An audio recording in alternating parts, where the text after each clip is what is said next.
What's up, guys? It is Brandon from the Two Piece Fandom, and welcome back to a preview. I haven't done these in a minute. It's been like 3 weeks or whatever. Horrible consistency. I'm getting back on this, so don't worry. So many reviews I haven't done, but we're gonna get back onto it. Please make sure you like, comment, and subscribe. Welcome to the England versus Australia preview. The game starts tomorrow. And to be honest with you, we should win this easily. Like, we should win this easily. I think the Scotland one that we played when we won 3-1, we absolutely played them off the park. I don't even think Scotland really offered that much of a threat. Southgate got it all right, but it seems we should be beaten anyway. Do you know what I mean? It's one of those ones. Australia are quite difficult, but we should beat them easily. All right, we should beat them easily. All right, I'm gonna get straight into the starting lineup, my starting lineup, because Southgate. I'm not happy with some of the players that he's picked, and we're gonna go into them basically. So, in goal, Aaron Ramsdale makes sense. You know, he's played well for Arsenal. Hasn't really had much games because he's basically been replaced by David Raya. To me, obviously, it ain't good. But let's be real, David Raya is a better goalkeeper than Aaron Ramsdale. That's just how it is. I think people don't like it because he came from such a crap team, and he didn't really have he didn't have it easy basically. So that's why some of the Arsenal fans were upset. But Ramsdale's in goal, decent keeper, not really great with his feet at times, so he does need to work on that. Formation is going to be a 4-2-3-1. So right back, arguably probably the best right back of our era. Let's just be honest, it's Kyle Walker. Like, honestly, he's practically the best right back ever. He's got pace. His recovery is ridiculous. Good defensive awareness. His anticipation, interceptions, covering ground, offensively making overlapping runs, crossing, everything about him. He is probably the most complete fullback you've ever seen in the Premier League right now. Honestly, he's one of the best. Like, Trent's nowhere near him. Like, in my opinion, Carl Walker is ridiculously good, and he's one of the best right backs in the world in the Premier League. Right. Right centre back, Lewis Dunk. Put him in. Played well. Scored the goal against Liverpool to make it 2-2. Put him straight in for Brighton. I think he's really good. Adds a lot of height into the England defence as well. And for me, I think he'll be future captain. To be honest, I'll be real. I think he shows how can I say, he's a leader. He shows by actions. Commands the defense and everything like that. So I think he's really good. Mark Gay, like I said, Crystal Palace centre back, plays very well. Good on the ball in that last game. The organisation was there, communication was there between him and Lewis Dunk. So I think it's very organised. Kieran Trippier for Newcastle, for me, that's probably the best buy for them, to be honest with you. Passing is absolutely ridiculous. Good passing, good at free kicks, good at covering ground, good at tracking back. 1v1s, he's decent at as well. Honestly, he's a very good left back for England and for Newcastle. I think that's one of Newcastle's best players, if I'm being honest. To be real. Now, midfield, we're going to go Declan Rice. I was impressed with Declan Rice's performance, not only against Man City, but across the other games as well. Not so much the London derby, didn't play well, but across the other games, he's been really key for Arsenal. And right now, you gotta be real, he's looking like £100 million player.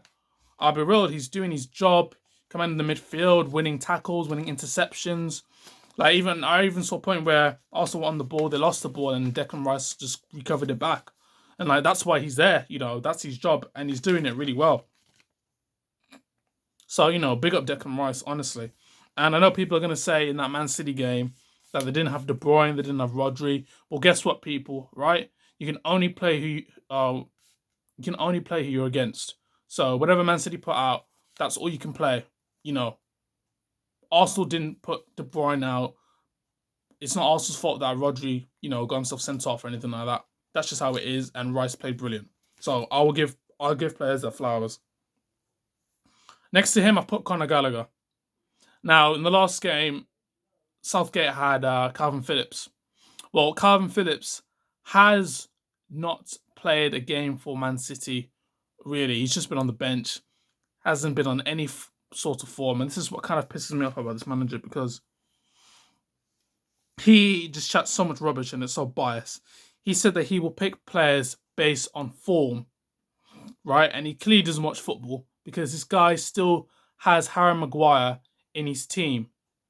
Now, Harry Maguire barely plays any football for Manchester United. He's like their fifth choice centre back, right? The only reason why he's playing now is because half of Manchester United centre backs are injured. If they were back, he's asked to be straight, dropped down to the bench. And Calvin Phillips doesn't even get a game, but yet he picks him. Now, this is a line I want, but I know he's not going to pick this lineup. He's an absolute waste, man. Conor Gallagher deserves it more because in the past 2 games, overall, he's been Chelsea's best player. If I'm being honest, like midfield-wise, he covers ground, winning tackles, starts to press, starts to counter. He's been brilliant, honestly. Like, big up Conor Gallagher.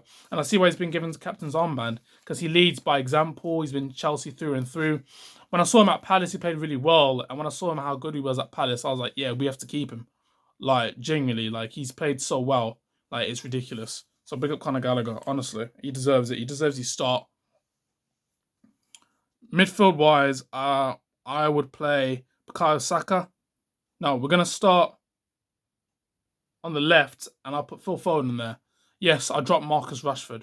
Reason why I dropped Marcus Rashford, because let's be honest, he hasn't played well. Like, let's be real. He hasn't played well for Manchester United. He hasn't been on form at all, if we're being real.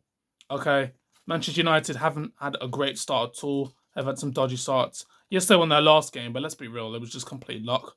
Like, that's just papering over the cracks, really, isn't it? So, Marcus Rashford, for me, has to be dropped. When he's getting the ball and he's running down the wing, like, honestly, he's a bit selfish, not really passing that much to Højlund. There were, like, opportunities in games where Højlund's free and Marcus Rashford doesn't pass, goes for goal, like, really selfish. Him and Bruno have been the ones that have been off form, if I'm being honest with you. Like, I haven't really been playing well. So, yeah. I would drop Rashford. But knowing this manager, he's not going to do that. He's going to play Rashford because he's going to say Rashford is a good professional, he's offered so much for England and everything like that, and he's good at taking players one-on-one. So you know that he's going to start because that's pretty much Southgate, isn't it?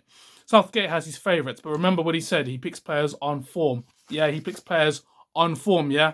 That's why you got Harry Maguire and freaking Calvin Phillips in the team. Fucking idiot. All right. At Cam, Jude Bellingham. Like, come on. Like, Madison's been on form as well for Tottenham, but Jude Bellingham is on another level. This guy, he has potential to win a Ballon d'Or. Honestly, one of the best midfielders in the world right now, Jude Bellingham.